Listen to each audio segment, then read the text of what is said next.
Hello दोस्तों, स्वागत है आपका आपके अपने YouTube चैनल पर। तो दोस्तों, आज की इस क्लास में हम आपको क्लास 12th की बायो पढ़ाने वाले हैं। इसमें हमारा चल रहा है चैप्टर नंबर 2। तो दोस्तों, इस क्लास में हम देखेंगे कि मानव शुक्राणु की संरचना किस प्रकार की होती है। जो मनुष्य में जो शुक्राणु होता है, अंडाणु को निषेचित करने का काम करता है, ठीक है। उस शुक्राणु की संरचना कैसे होती है, उसके अंदर कौन कौन से भाग पाए जाते हैं, उनको सभी को डिटेल से देखेंगे। और इस चैप्टर की और इस क्लास की और भी वीडियोस है वो हमने अपलोड कर दी है, उनको भी जाकर आप देख सकते हो। तो इस वीडियो के डिस्क्रिप्शन में मैं लिंक दे दूंगा प्लेलिस्ट का, आप उस पर टैप करके सारी वीडियोस को क्रम वाइज देख सकते हो। तो चलिए शुरू करते हैं।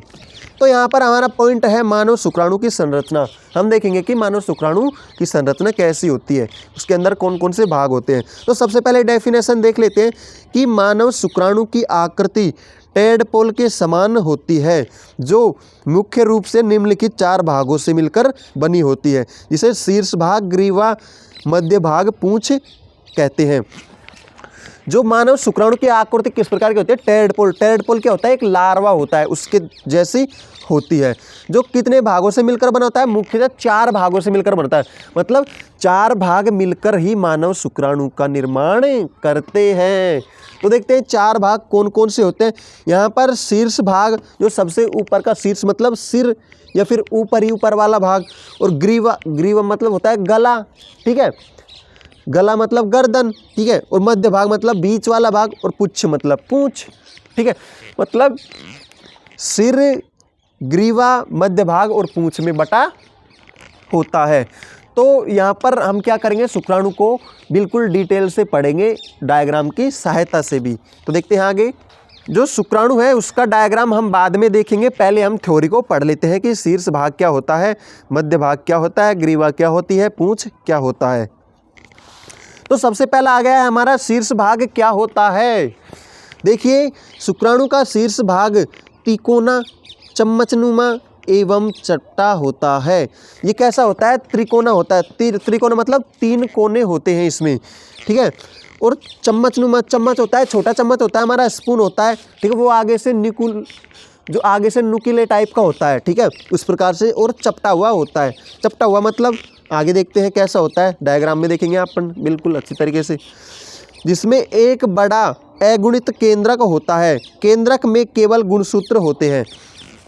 जो सिर भाग है, शीर्ष भाग है, उसमें केवल और केवल एक केंद्रक होता है, और उस केंद्रक में क्या होते हैं, गुणसूत्र होते हैं, ठीक है। केंद्रक के ऊपर एक टोपी समान संरचना पाई जाती है, जिसे एक्रोसोम कहते हैं। और केंद्र के ऊपरले भाग में एक टोपी समान संरचना होती है। टोपी समान मतलब जैसे एक टुप्पी सी होती है, ठीक है, जैसे हमारा ये अंगुली है, इसमें ये टुप्पी जैसी संरचना है ना, ऊंचा ऊंचा सा भाग है, ऐसी एक संरचना होती है, ठीक है। डायग्राम में देखेंगे तो और भी अच्छी तरीके से समझ में आएगा, लेकिन पूरे पहले थ्योरी देख लेते हैं, फिर डायग्राम को भी अच्छी तरीके से समझेंगे। और वो क्या होती है, उसे टोपीनुमा संरचना क्या कहते हैं, एक्रोसोम कहते हैं।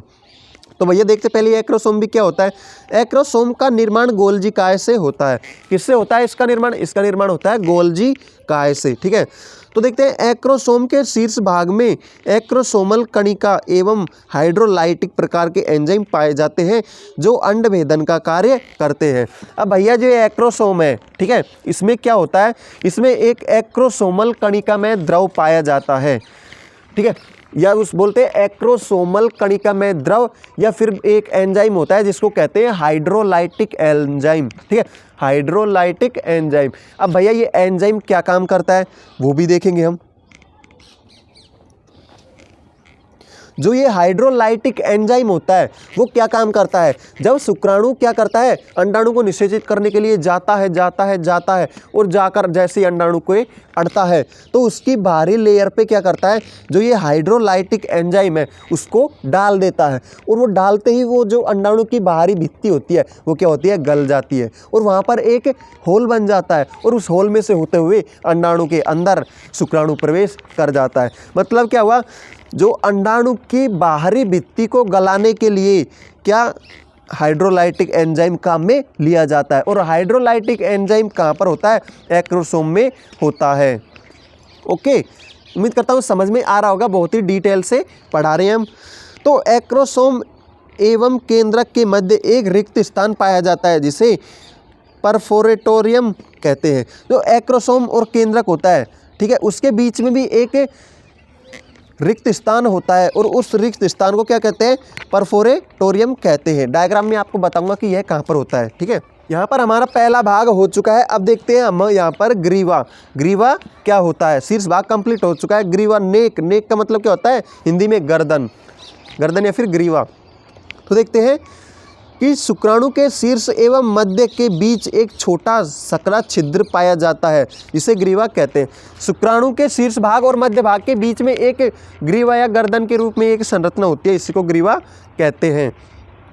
ग्रीवा में दो तारक केंद्रक पाए जाते हैं, जिन्हें समीपस्थ तारक केंद्रक व दूरस्थ तारक केंद्रक कहते हैं। ग्रीवा के अंदर दो तारक केंद्रक होते हैं, एक तो होता है समीपस्थ और एक होता है दूरस्थ।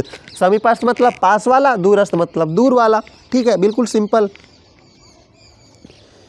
ये दोनों तारक केंद्रक एक दूसरे के समकोण पर स्थित होते हैं। समकोण मतलब 90 डिग्री के कोण पर स्थित होते हैं दोनों के दोनों तारक केंद्रक।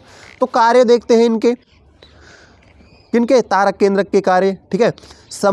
समपस्थ तारक केंद्रक या फिर समीपस्थ तारक केंद्रक संभवतः निषेचित अंडे में विदलन प्रारंभ करता है। जो समीपस्थ तारक केंद्रक होता है वो क्या काम करता है? जो निषेचित कर देता है अंडे को, तो निषेचन के बाद निषेचित अंडे को विदलन प्रारंभ करता है, मतलब उसमें डेवलपमेंट करने का काम करता है, क्योंकि ये अंदर चले जाता है। अंदर जाने के बाद पूरी क्रियाओं को यही हैंडल करेगा, यही होगा वहाँ का राजा। जबकि दूरस्थ तारक केंद्रक से एक लंबा पतला अक्षीय तंतु निकलता है जो शुक्राणु की पूंछ के अंतिम सिरे तक जाता है। और यहाँ पर जो ये होता है दूरस्थ तारक केंद्रक होता है, इससे एक लेयर निकलती है, एक तंतुनुमा अक्षीय तंतुनुमा संरचना निकलती है, जो क्या काम करते हैं? शुक्राणु की पूंछ के अंतिम सिरे तक जाती है, आगे के भाग से निकल के और शुक्राणु के पूंछ तक जाती है। तो आगे देखते हैं हम अगला भाग। यहाँ पर शुक्राणु का अगला भाग तीसरा, जिसका नाम है मध्य भाग, जो बीच वाला भाग होता है इसे देखते हैं। इसमें क्या होता है? शुक्राणु का यह भाग लंबा एवं बेलनाकार होता है तथा ग्रीवा से कुछ मोटा होता है। जो ग्रीवा होती है, गर्दन होती है, उससे थोड़ा सा मोटा होता है यह भाग। और यह क्या होता है? यह भाग लंबा और बेलनाकार होता है। मतलब बेलनाकार मतलब गोल होता है। गोल मतलब बेलन के आकार, जिस प्रकार से रोटियां बेलते हम बेलन होता है ना, ठीक है, लंबा भी होता है और गोल गोल होता है, उस प्रकार की संरचना होती है। मध्य भाग में अक्षीय तंतु के चारों ओर माइटोकॉन्ड्रिया से बना माइटोकॉन्ड्रियल आच्छद पाया जाता है, जिसे निवेनकर्ण कहते हैं, ठीक है। जब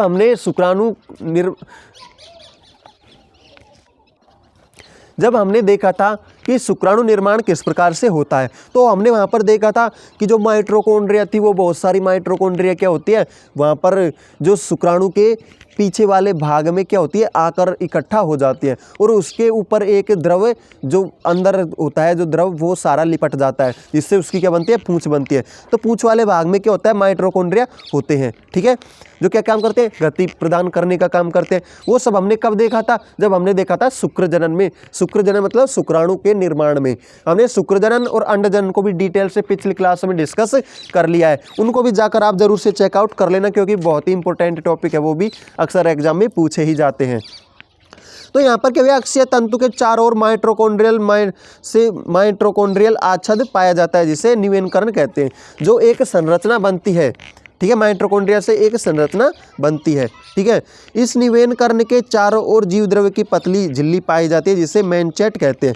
मैंने बताया था माइटोकॉन्ड्रिया एक लेयर बना लेते हैं, ठीक है, और उसके ऊपर क्या होती है? एक पतली झिल्ली जीव द्रव्य की बन जाती है, अभी मैंने बताया।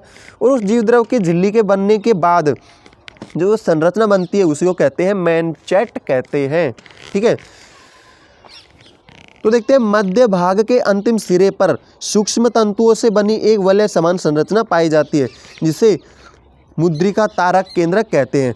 तो मध्य भाग का अंतिम सिरा, जो बीच का भाग होता है, उसके जस्ट पीछे वाला सिरा होता है, सबसे पीछे वाला सिरा, उसमें क्या होता है? सूक्ष्म तंतुओं से बनी एक वलय समान संरचना होती है।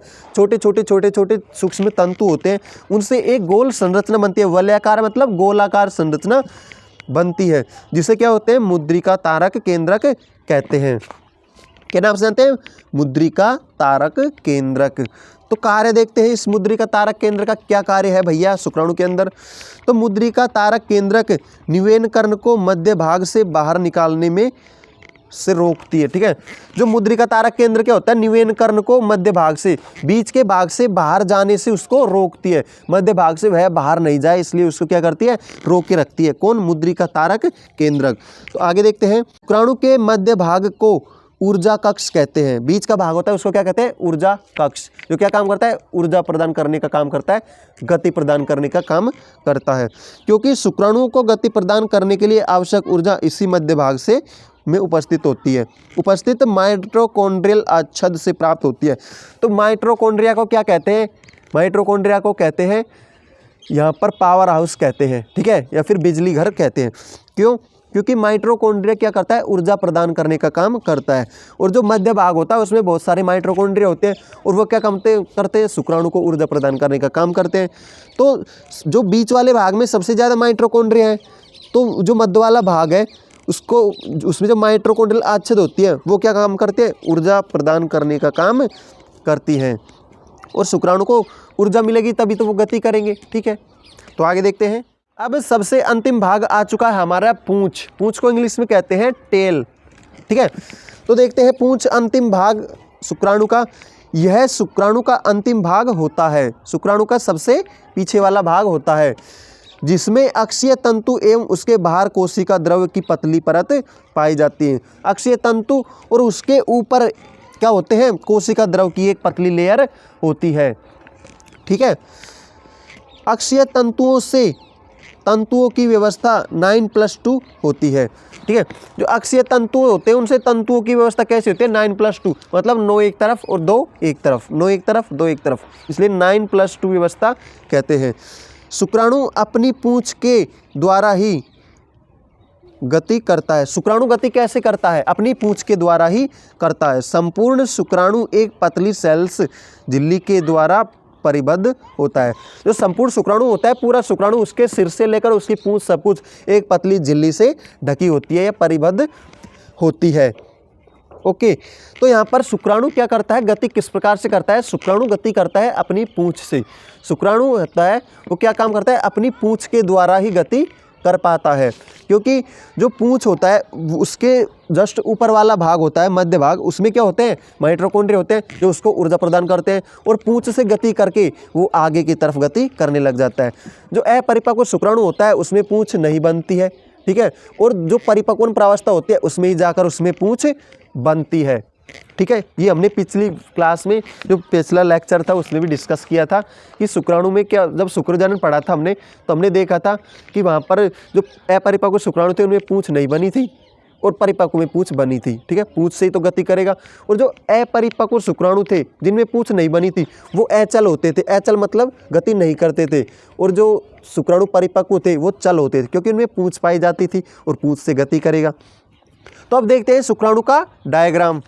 तो देखते हैं, अब समझते हैं, पूरी चीज़ों को रिवाइज करते हैं। शुक्राणु के डायग्राम के द्वारा हमने शुक्राणु में कौन कौन सी चीज़ें पढ़ी थे। ठीक है, सभी चीज़ों का भी 2 मिनट में डायग्राम के द्वारा रिवाइज कर लेंगे। ठीक है, तो आपको करना क्या है, एग्जाम में भी इस प्रकार से करना है। पहले डायग्राम, आपको डायग्राम को अच्छी तरीके से समझ के रखना है। वहाँ पर डायग्राम बनाएंगे, डायग्राम में जैसा जैसा है वैसे वैसे देखकर लिख देंगे। ठीक है, तो यहाँ पर सबसे ऊपर के भाग से स्टार्ट करते हैं। सबसे ऊपर का भाग, ठीक है, ये कौन सा भाग है, यह है शीर्ष भाग। ठीक है, ये ऊपर वाला भाग। और इसमें यहाँ पर जो ये लेयर है इसको बोलते हैं जीव द्रव्य कला।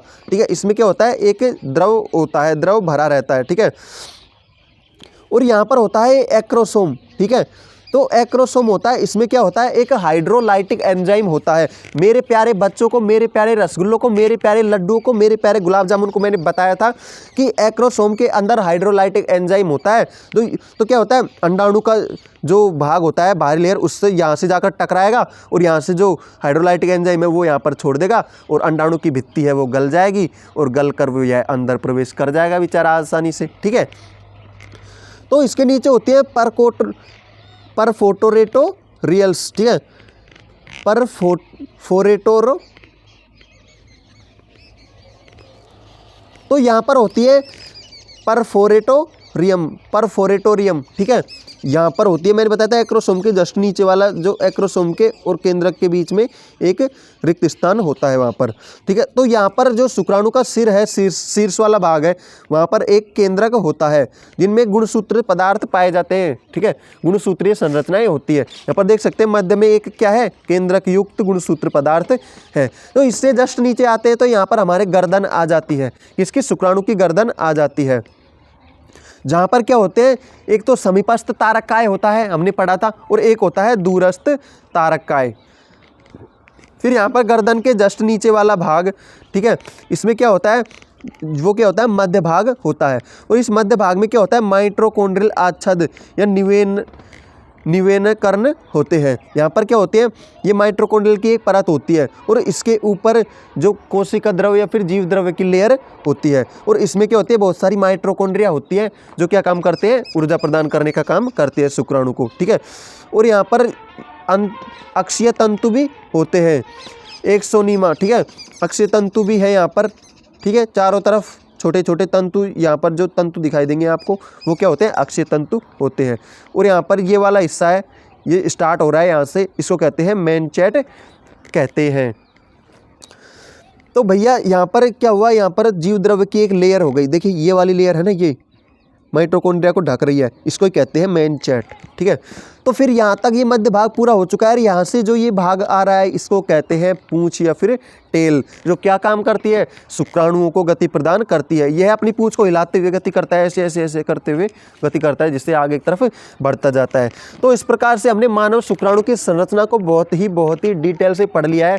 आपके यहाँ पर मानव शुक्राणु की संरचना या फिर क्लास 9th 10th 12th किसी भी क्लास में आ जाए मानव शुक्राणु की संरचना, तो आप इसको आसानी से लिख सकते हो, ठीक है। तो उम्मीद करता हूँ आपको वीडियो अच्छी लगी, और वीडियो आपको थोड़ी सी भी अच्छी लगी हो तो वीडियो को लाइक और चैनल को सब्सक्राइब जरूर से कर देना। तो मिलते हैं नेक्स्ट वीडियो में और अच्छे टॉपिक के साथ, ठीक है। तब तक के लिए जय हिंद, जय भारत। तो दोस्तों अगर आपको और भी क्लासें देखनी है, ठीक है, और भी जो इस चैप्टर से पहले की जो भी क्लासें देखनी है, तो उनको देखने के लिए आपको क्या करना है, डिस्क्रिप्शन पे जाना है, वहाँ पर मैं लिंक दे दूंगा, और वहाँ पर जाकर आप क्लास 10th और 12th दोनों की साइंस आसानी से पढ़ सकते हो, ठीक है।